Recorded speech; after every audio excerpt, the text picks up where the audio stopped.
La commune de la semaine. La commune de la semaine.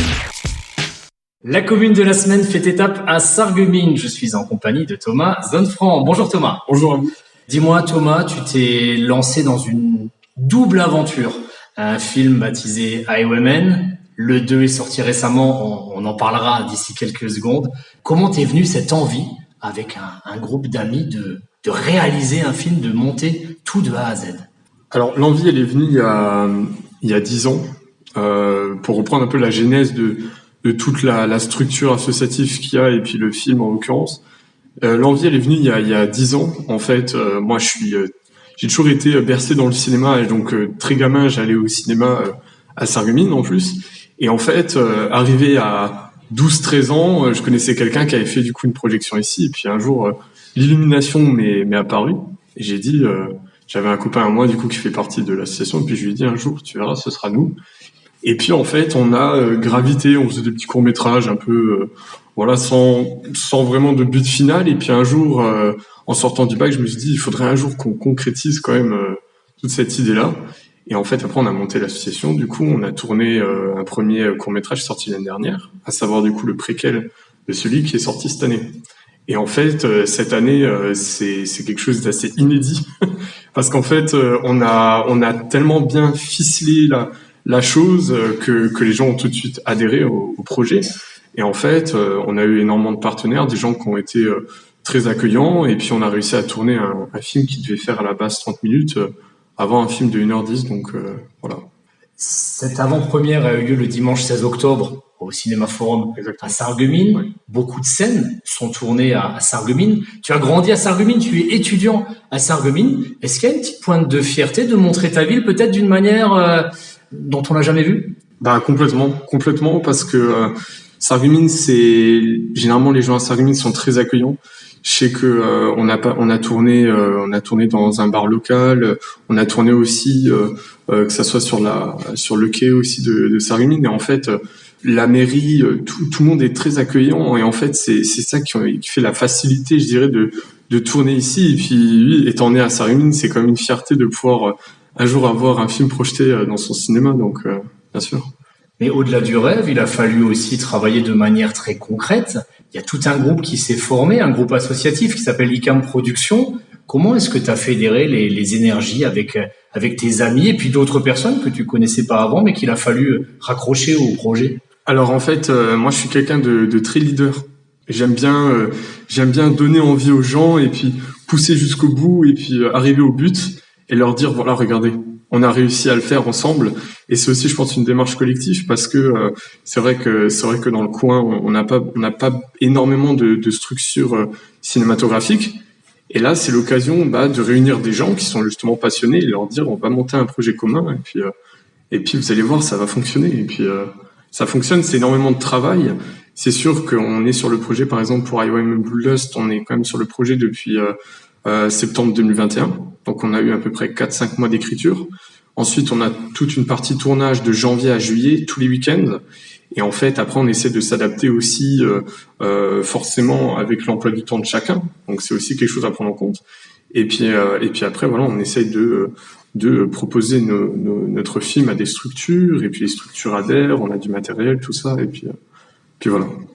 Mais pour faire un film, il faut aussi certaines compétences. Il y a une partie technique qu'on peut pas oublier, hein, l'image, le son, le montage, etc. Comment est-ce que tu as appris ces choses-là, et comment les gens qui t'accompagnent sont venus à devenir des techniciens de cinéma? Alors en fait, dans l'équipe qu'on a, on a quelques techniciens professionnels, mais c'est vrai que c'est beaucoup de passionnés. Alors moi, le truc, c'est que je suis passionné de cinéma depuis des années, et en fait, je prends mes références à YouTube dans beaucoup de livres de cinéma, des livres techniques de cinéma, et en fait, c'est beaucoup d'années de pratique.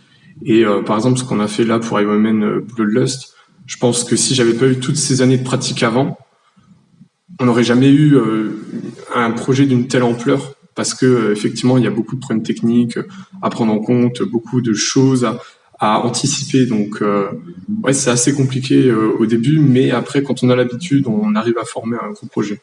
C'est pas forcément évident de monter un projet comme ça, mais tu en as parlé tout à l'heure. Il a fallu réunir des énergies, être leader, et tu as aussi été soutenu par certaines structures. Je crois que tu aimerais leur renvoyer un petit peu la balle aujourd'hui? Voilà, c'est ça en fait, c'est tout simplement remercier les gens qui nous ont entourés.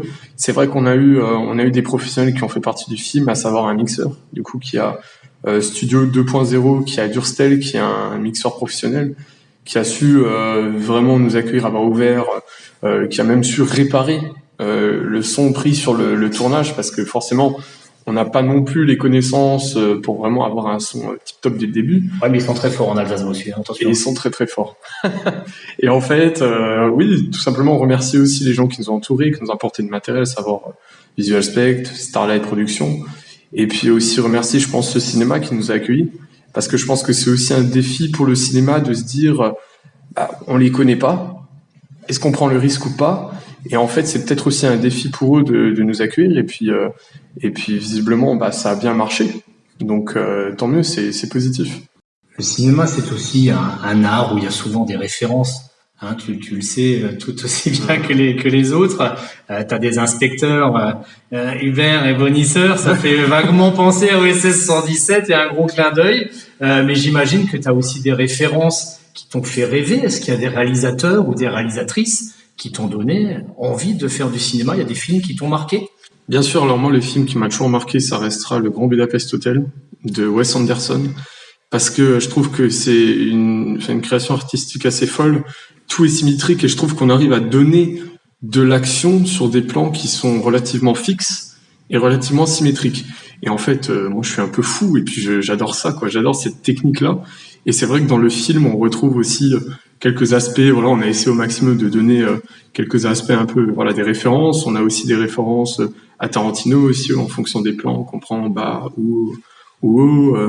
On a aussi voilà, des références aussi à Astérix et Obélix, Mission Cléopâtre. Donc on a un monologue qui est un peu pompé entre guillemets de ça, et puis on l'adapte à notre sauce, et puis et voilà. Il y a un côté saignant, délirant, on peut le dire comme ça? Alors ouais, saignant, délirant, dramatique, je dirais. C'est vrai que par rapport au premier, le premier, on s'est levé un jour et puis on a fait on fera quelque chose de comique. Alors on voulait à la fois donner ce côté un peu à Sarreguemines, un peu américaniser la chose en disant voilà, on retrouve des voitures de police américaines à Sarreguemines avec des gyrophares rouges et bleus. Enfin, on voulait donner ce côté un peu américain qui a toujours fait rêver les gens. Et en fait, on avait tourné aussi dans un restaurant qui est vraiment spécial Amérique. Et en fait, on a réussi à tourner là-dedans et tout. Et puis on voulait donner ce petit côté-là. Et par rapport au deuxième, c'est vrai que le deuxième est plus sanglant, plus d'émotion.